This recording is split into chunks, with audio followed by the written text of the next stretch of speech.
दुर्वासा ऋषि एक बार इंद्र को मिलने जा रहे थे। रास्ते में इंद्र मिला, दुर्वासा ऋषि को प्रणाम किया। दुर्वासा जी ने गले की माला इंद्र के गले में डाल दी। इंद्र ने भी माला ली तो अपने ऐरावत नाम के हाथी की सूंड पर डाल दी। ऐसी हाथी ने भी क्या किया, सूंड में माला डली, ऐरावत ने ली माला, अपने पांव से कुचलने लगा। दुर्वासा ऋषि जी को क्रोध आ गया, गुस्सा आ गई, है महाराज जाओ इंद्र, तुमने हमारे प्रसाद का अपमान किया है, जाओ देवराज इंद्र तुम श्रीहीन हो जाओ, लक्ष्मीहीन हो जाओ, तुम्हारे स्वर्ग की जितनी लक्ष्मी है सब समुद्र में चली जाए।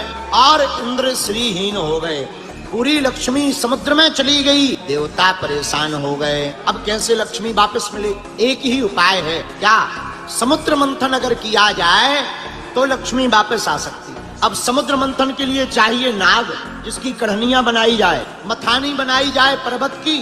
तो पर्वत कौन सा, मंद्राचल नाम का पर्वत उठाया गया। अब कढ़नियां किसको बनाई जाए, रस्सी किसको बनाया जाए। अब इतनी बड़ी मजबूत रस्सी तो बड़ी मुश्किल है। तो देवताओं ने कहा भाई बासुकी नामक नाग है, रस्सी उनकी बनाई जाए। तो कढ़नियां मिल गई, मथानी मिल गई, समुद्र हो गया जो है मटकी।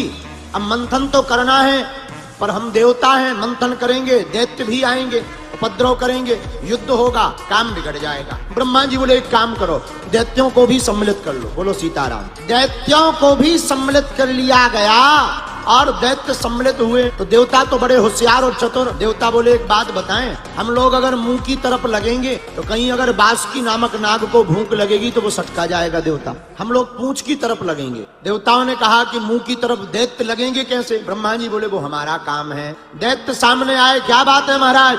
ब्रह्मा जी बोले भैया समुद्र मंथन करना है, तो मंथन में तुम लोग हमारी सहायता करो, जो भी मिलेगा बंटवारा हो जाएगा। हमारी पार्टी में जो निकले सो हमारा, तुम्हारी पार्टी में जो निकले सो तुम्हारा। दैत्य बोले ठीक है हम तैयार हैं। लेकिन देवता बोले सुनो, हम हैं बड़े बाप के बेटा, मुंह की तरफ हम लगेंगे, पूंछ की तरफ तुम्हें लगना पड़ेगा। तो दैत्यों में शुक्राचार्य जी बोले सुनो महाराज, तुम बड़े बाप के बेटा नहीं हो, बड़े बाप के बेटा हम हैं। मंथन हो या ना हो, मुंह की तरफ तो हम ही लगेंगे, पूंछ की तरफ तुम्हें लगना हो तो लग जाओ। देवता मन ही मन बोले थैंक यू वेरी मच। पूंछ की तरफ लग गए देवता, मुख की तरफ लग गए दैत्य। हुआ समुद्र मंथन और पहले नंबर पर देवताओं की तरफ में ही हलाहल विष निकल आया। देवता बोले जय हो। लक्ष्मी निकालनी थी, जहर निकल आया। भगवान विष्णु ने कहा विष निकला, किसे पिलाया जाए, न जमीन में रखेंगे जल जाएगी जमीन। लोगों ने कहा एक काम करो ब्रह्मा जी को पिला दो, बूढ़े आदमी मर भी जाएंगे तो क्या दिक्कत। साहब देवता विष लेकर के ब्रह्मा जी के, महाराज महाराज ब्रह्मा जी की जय हो। अरे आप तो बहुत अद्भुत आदमी, बहुत अद्भुत देवता हो, आपने तो पूरी सृष्टि बनाई, आपका क्या कहना, सृष्टि बड़ी कमाल की बनी। ब्रह्मा जी समझ गए कि हमारे प्राण जाने वाले हैं। ब्रह्मा जी बोले प्रशंसा मत करो, काम बताओ। महाराज ये जहर निकला, पी लो। ब्रह्मा जी बोले हम यहाँ मिले थे, बाल बच्चे देखा दो और किसी को पिलाओ। किसको पिलाया जाए, विष्णु भगवान से कहा महाराज आप ही पी लो।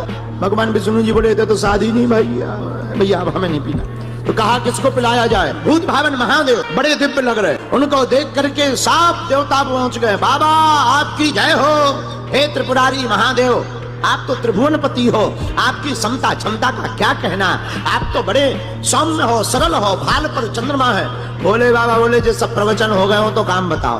हमारा विष है निकला है।